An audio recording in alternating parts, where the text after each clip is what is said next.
Welcome back sa ating Involve Asia and Cryptocurrency YouTube channel. Today's video is about Binance P2P Express. Ayan. So what you need to know about Binance P2P Express. Okay. Now, ang maganda dito guys, may na-prepare tayo na pre-recorded video. Ito yung pre-recorded video natin.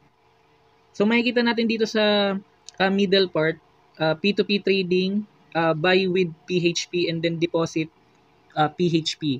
So yung Binance P2P Express, ang kailangan nating piliin dito, yung deposit PHP, okay?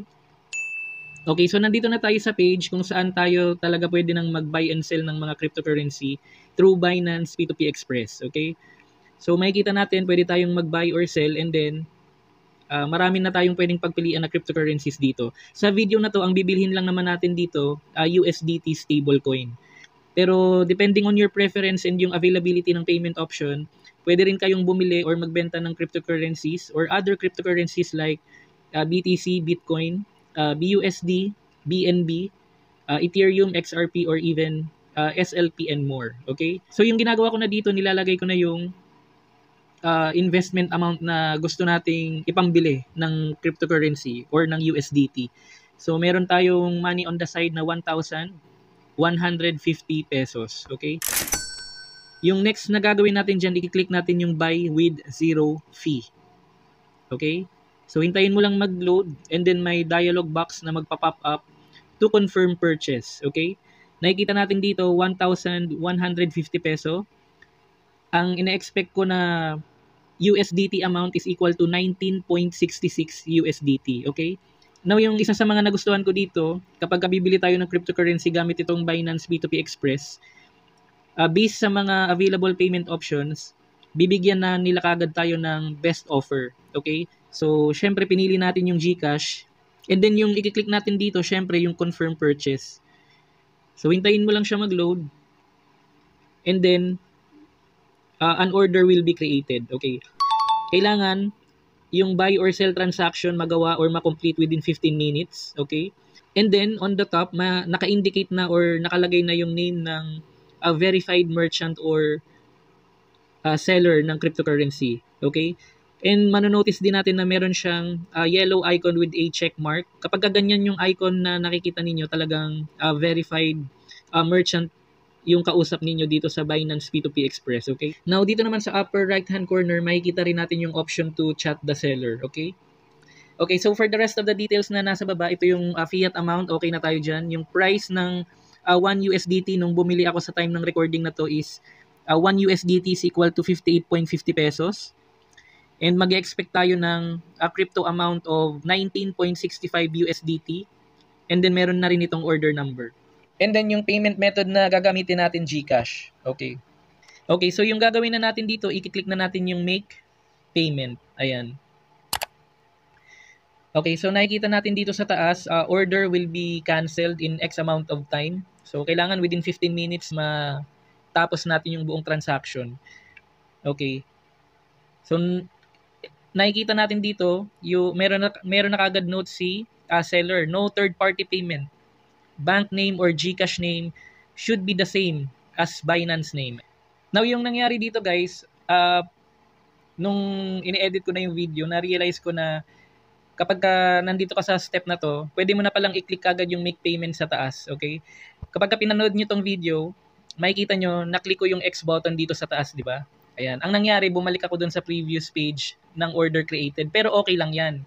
Kasi ang mangyayari dyan, pwede mo pa rin i-click yung make payment na nasa lower right, okay? Kasi same page din naman yung pupuntahan nun. So dito, na-click ko na yung make payment. So hintayin lang natin mag-tick yan. Ayan, okay na siya. So nag-proceed na siya sa next page wherein I need to pay the seller. Okay, so 1,150. Okay, makikita ko na yung information nung kanyang full name, yung real name niya, and then yung QR code and mobile number.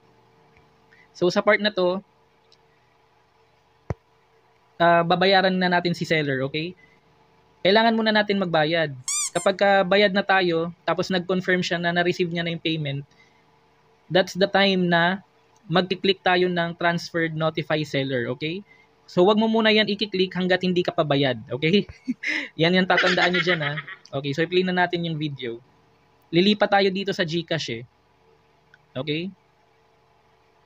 Yan. So, meron tayong money on the side na 1,150. Pag nasa GCash ka, click mo lang yung Express Send.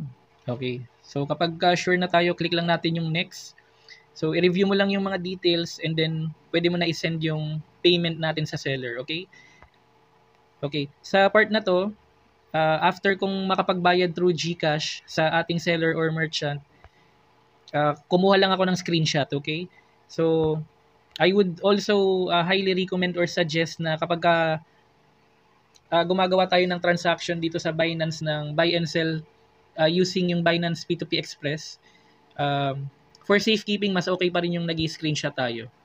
That is correct. Ayan, so from GCash, lumipat na tayo sa Binance, okay? Kailangan nyo rin mag-check ng mga notifications nyo from time to time para alam nyo na nagme-message yung kausap nyong seller or merchant, okay? Ayan, kapag ka-clinic nyo yung notification sa mga message ng merchant, ayan o, dito sa part na to, nag-confirm na siya. Ibig sabihin, nakuha na raw niya yung bayad. And then, sa end ko, bumalik na tayo dun sa kailangan nating option para i-click yung transferred notify seller, okay?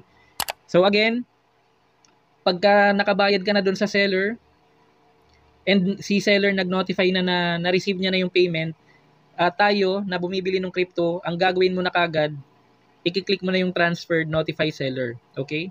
So nagge-generate na yung terms and nakikita natin sa taas, releasing na siya yung status, okay? So within 1 minute, ma-release na yung ano natin, cryptocurrency or yung USDT. Amazing. Identity verified, asset protection. Okay, 24/7 customer support and secure transaction.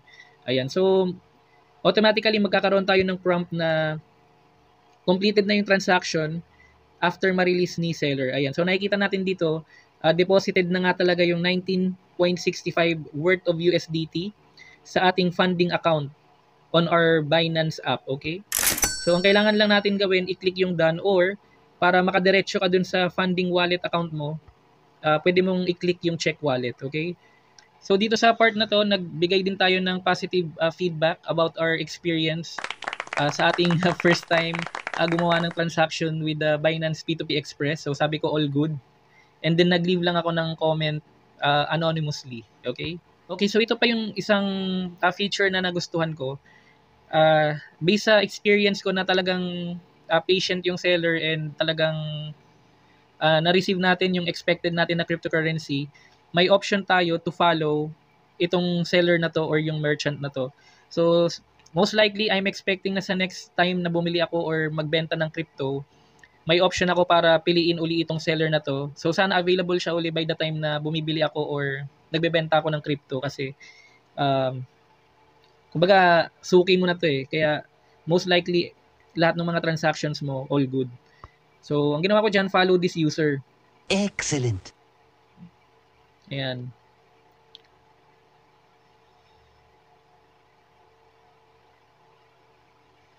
Okay, order completed. You've successfully purchased 19.65 worth of USDT. Ayan. So, completed na yung chat namin. Your payment has been received. The asset USDT will be sent to your account, which is nangyari naman talaga. So, okay na tayo dyan. Okay, so from overview, nag-click tayo nung funding option sa taas and then makikita natin dito, meron tayong 1,122.67 pesos, okay? Pero yung USDT natin, tama, 19.65 or 1,122.67 pesos. So, tama siya. Okay. Now, yung ginagawa ko na sa part na to, from funding account, nilipat na natin sa spot wallet yung ating USDT. Okay? Kailangan natin ilipat yung cryptocurrency natin from funding account to spot account para makapag-trade tayo or makapag-buy and sell ng cryptocurrency dito sa Binance app. Ngayon naman, balikan natin yung article from Binance and i-check natin yung mga pros and cons ng Binance P2P Express. Ayan. So nakikita natin dito yung pros niya, faster, mas mabilis yung mga trades, best price. So na-mention natin yan kanina. Experience parties, ayan. The counterpart that you're dealing with will be an experienced merchant, okay? Lowering the chances of poor transaction experience, okay? Kung meron kayong trust issues regarding Binance trading, yung traditional Binance P2P trading, kapag ginamit natin itong Binance P2P Express, kumbaga mas meron tayong sense of reassurance dito kapag bumibili tayo or nagbebenta ng cryptocurrency. Ayan. For the cons, no access to full range of ads. Okay, you will not be able to compare prices across all offers. Okay, this is because P2P Express matches you to experienced traders only. Ayan, leaving out other ads that may offer lower prices. Okay, ganito. For me, itong cons na to, positive pa rin siya for me kasi dito ang sinasabi nito, yung Binance P2P, yung mga nandito, kumbaga cream of the crop na yung nandito sa Binance P2P Express. Okay, so yung iba nga, posible na lower yung transaction fee pero baka naman nagkakaroon ng problema sa pag-buy and sell ng crypto. Siyempre, ayaw natin yun. Okay na to kahit paano kasi salang-salaan na or yun nga, cream of the crop na ng mga traders yung kausap natin dito sa Binance P2P Express. Okay, so okay pa rin yun. So dito naman sa pangalawa, potentially limited modes of payment.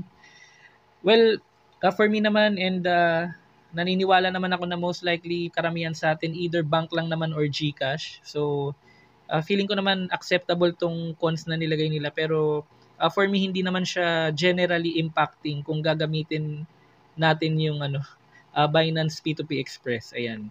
Pwede ko rin naman ilagay itong link ng article na to from Binance for your reference and para pwede nyo siyang basahin at your own pace. Pero in summary, itong main takeaways lang naman and yung mga pros and cons yung pinaka importanteng dapat nating malaman, okay? And with the support ng pre-recorded video natin, ako mismo, na-share ko yung own experience ko and for me, positive talaga yung experience ko and moving forward, ina-expect ko yung sarili ko na bibili tayo and magbebenta tayo ng cryptocurrency dito sa Binance, okay? Now, at the same time, kahit alam natin na meron na tayong Binance P2P Express, syempre nagre-research pa rin tayo and mas maigi na rin yung marami tayong options or nagda-diversify tayo ng mga buying and selling options natin with other cryptocurrency exchanges na reliable din, okay? Based on my own research, sa Pilipinas, pwede rin yung P2P gamit yung MEXC Global and yung Bybit. Ayan, yun yung mga magagandang cryptocurrency exchange na applicable sa Pilipinas for buy and sell ng crypto. Aside, syempre sa Coins.ph and Maya, all-in-one money app, okay?